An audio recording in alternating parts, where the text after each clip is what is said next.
Hello అండి, అందరికీ welcome back to my channel. అందరు ఎలా ఉన్నారు? బాగున్నారా? నేనైతే బాగున్నాను. మీరందరూ బాగుండాలని చెప్పి మనస్ఫూర్తిగా అయితే కోరుకుంటున్నాను. ఇంక వీడియో వచ్చేసి ఈవినింగ్ అయితే షూట్ చేశాను అనమాట. ఇంకా వచ్చేటప్పుడు వెజిటేబుల్స్ అండ్ అలాగే సమోసా తీసుకొచ్చారు ఆయన అయితే. పెట్టిన వీడియోగా అయితే ఇది కంటిన్యూషను. సో వీడియోస్ అనేవి కొంచెం లేట్గా పోస్ట్ చేస్తున్నాను, వ్యూస్ అనేవి ఎక్కువగా రావట్లేదని చెప్పేసి కొంచెం గ్యాప్ అయితే ఇస్తున్నాను అనమాట. అండ్ టైం వచ్చేసి తెల్లవారుజామున 4:30 అలా అవుతుంది. సో ఆ రోజు ఆయనకి ఏ షిఫ్ట్ ఉందని చెప్పేసి ఇక్కడ రొట్టె అయితే ప్రిపేర్ చేశాను అనమాట. అది బాక్స్లో పెట్టాలి. అలాగే నైట్ తోడుపెట్టిన పెరుగు అయితే ఫ్రిడ్జ్లో పెట్టేస్తున్నాను. అండ్ చట్నీ వచ్చేసి కొత్తిమీర చట్నీ అయితే ప్రిపేర్ చేశాను. నైటే ప్రిపేర్ చేసేసి ఫ్రిడ్జ్లో అయితే పెట్టేశాను అనమాట. ఇప్పుడు అది తీసి బయట పెడుతున్నాను. వీక్లో 2-3 డేస్ అయితే ఏ షిఫ్ట్ ఉంటుంది, అప్పుడైతే ఇలాగా టిఫిన్ అనేది తీసుకుని వెళ్తారు. దాంతోపాటు బార్లీ వాటర్ లేదంటే సగ్గుబియ్యం వాటర్ అనేవి తీసుకుని వెళ్తారనమాట. ఇక్కడ అవి కూడా ప్రిపేర్ చేస్తున్నాను. ఇంకా చల్లారిన తర్వాత వాటర్ బాటిల్ వేయచ్చు కదా అని చెప్పేసి. అండ్ టిఫిన్ అయితే బాక్స్లో పెట్టేశాను.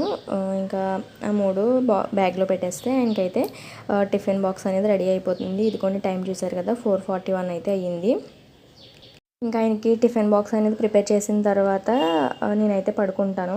కొంచెం లేట్గానే లేస్తామన్నమాట. అంటే ఇంకా లంచ్ బాక్స్ ప్రిపేర్ చేసే అవసరం ఉండదు కదా, కొంచెం లేట్గా వండుతాను ఆ రోజు అయితేని. ఇంకా లేచిన తర్వాత ఫ్రెష్ అయ్యి పూజ కూడా చేశాను ఆ రోజు. డే అనుకుంటా. ఇంకా పూజ అయితే ఆ విధంగా కంప్లీట్ చేసుకున్నాను. సో వీడియో షూట్ చేసి అయితే దగ్గరగా 1 వీక్ అయిపోతుంది. ఇంకా నాకు వీడియోస్ పెట్టడానికి కుదరట్లేదు. అంటే డైలీ పెడుతుంటే కొంచెం తక్కువ వ్యూస్ అనేవి వస్తున్నాయి, కొంచెం గ్యాప్ ఇవ్వడం వల్ల. సో ఆ వీడియో అందరూ చూసిన తర్వాత పెడదాంలే అన్నట్టు కొంచెం లేట్గా పోస్ట్ చేస్తున్నాను. ఇప్పటి వరకు నా ఛానల్ సపోర్ట్ చేస్తున్న అందరికీ thank you so much. And అలాగే కొత్తగా ఎవరైనా చూస్తున్నట్టయితే ఛానల్ అయితే సబ్స్క్రైబ్ చేసుకోండి. నా వీడియోస్ నచ్చితే లైక్ చేయండి, షేర్ చేయండి. అండ్ ఇక్కడ వచ్చేసి టిఫిన్ చేస్తున్నాను అనమాట. రొట్టె అనేది ప్రిపేర్ చేశాను కదా, హాఫ్ అయితే ఆయనకి పెట్టేసి రిమైనింగ్ అయితే తింటున్నాను. ఇంకా తర్వాత పాలు అయితే కాస్తున్నాను అనమాట. ముందు రోజు పప్పు నానబెట్టాను కదా, అంటే ఇంతకుముందు వీడియోలో షేర్ చేశాను కదా. సో హాఫ్ అయితే ఇడ్లీని ఒక కలిపేశాను. మిగిలిన దాంట్లో దోశ బ్యాటర్ కింద కలుపుదామని చెప్పేసి బియ్యం అయితే నానబెట్టాను నైటు. సో ఇప్పుడు వాటిని క్లీన్ చేసేసి మిక్సీ పట్టేసి పిండిలో కలిపేస్తే దోశ బ్యాటర్ అనేది రెడీ అయిపోతుంది. ఇంక ఈ విధంగా కడిగేసి పక్కన అయితే పెట్టేశాను. ఇంకా ఆ రోజు వచ్చేసి బీరకాయ ఫ్రై అయితే ప్రిపేర్ చేశాను. ఇదిగోండి బీరకాయ మొత్తం పీల్ చేసేసి ఈ విధంగా పక్కన అయితే పెట్టేశాను. వీటన్నిటిని చిన్న చిన్న ముక్కల కింద కట్ చేసి ఉప్పు వేసి బాగా కలిపితే అందులో ఉన్న వాటర్ అయితే బయటకు వచ్చేస్తుంది. సో ఆ తర్వాత వాటర్ అంతా బయటికి స్క్వీజ్ చేసేసి ఇంకా ఈ ముక్కలతో మనం ఫ్రై అనేది ప్రిపేర్ చేసుకోవచ్చు.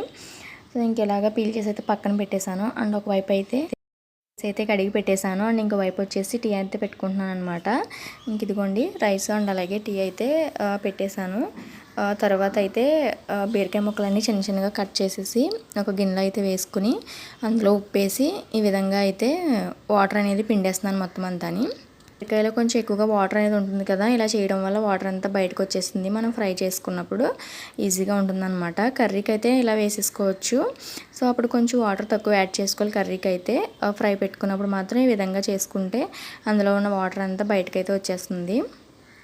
ఇంకా మొత్తం ఇలాగా పిండేసిన తర్వాత వాటర్ సెపరేట్ చేసి తాలింపుకు కావాల్సినవన్నీ తీసుకుని ఫ్రై అయితే చేస్తాను. ఈ ఫ్రై ప్రిపేర్ అయ్యేలోపు నేను ఇంతకుముందు బియ్యం అనేవి కడిగి పెట్టాను కదా, సో వాటిని మిక్సీ పట్టేసి పిండిలో కూడా కలిపేశాను అనమాట. ఇదిగోండి చూసారు కదా వాటర్ అనేది ఎంత వచ్చిందో. మీరందరూ ఫ్రై అనేది ఈ విధంగా చేస్తారా లేదా అన్నది కింద అయితే కామెంట్ చేయండి. అండ్ ఇక్కడ కర్రీ అనేది ప్రిపేర్ అయిపోయిన తర్వాత నేను బియ్యం అయితే మిక్సీ పట్టేసి ఇదిగోండి పిండిలో అయితే కలిపేశాను.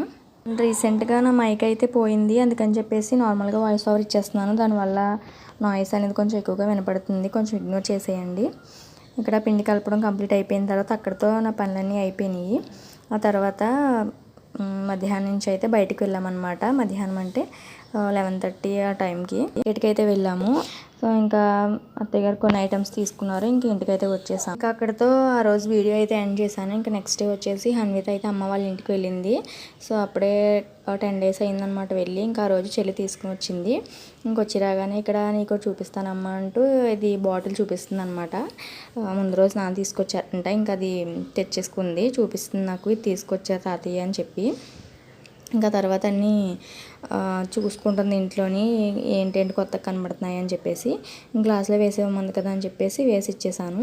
అండ్ ఇది వచ్చేసి ఆ రోజు ఈవినింగ్ అనమాట. సో మజ్జిగ అనేది ప్రిపేర్ చేశాను, కొంచెం అల్లం, జీలకర్ర, కరివేపాకు ఇవన్నీ వేసి. సో యాక్చువల్లీ అన్విత అయితే అసలు పెరుగు కానీ మజ్జిగ కానీ అసలు స్మెల్ చూడడం కూడా ఇష్టం ఉండదు. ఇంకా రోజు కనిపించకుండా ఏంటో జ్యూస్ అని చెప్పి పట్టిస్తే అలా తాగుతుంది అనమాట, చూపించకుండాని అలా పైనుంచి వేస్తే తాగుతుంది. సో ఇంకెలాగో తాగుతుంది కదా అని చెప్పేసి ఒక హాఫ్ గ్లాస్ అయితే అలా పట్టించేసాము. ఇంకా ఆడుకుంటుంది అలా స్టూల్ ఎక్కి అది మొత్తం మీద, చూడకుండా అయితే తాగుతుంది. సో అలాగా పట్టించాను అనమాట. ఏంటో అనుకుంటుంది, చూస్తే మాత్రం ఇంకా తాగడం మానేస్తుంది. అప్పుడైతే డైలీ ఈవినింగ్ పెరుగుతోనే అన్నం అనేది తినిపించేదాన్ని. సో సడన్గా ఏమైందో తెలియదు, మొత్తం తినడం మానేసింది. ఇంకా ఎంత స్మెల్ చూసినా సరే కక్కేసుకుంటుంది అనమాట.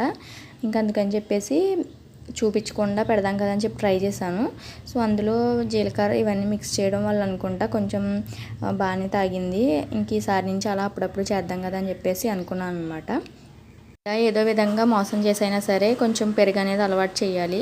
సో ఈ సమ్మర్లో కొంచెం ఇబ్బంది అయిపోద్ది కదా, మజ్జిగ తాగడం వల్ల కొంచెం వేడి అనేది తగ్గుతుంది కదా అని అనుకుంటే, సో అసలు మనం తిన్నప్పుడు కూడా పక్క వెళ్ళిపోతూ ఉంటుంది.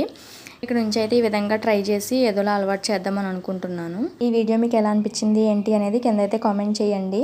అండ్ వీడియో నచ్చితే మాత్రం తప్పకుండా లైక్ చేయండి. ఈ వీడియోని అయితే ఇక్కడితో ఎండ్ చేస్తున్నాను. Thank you for watching.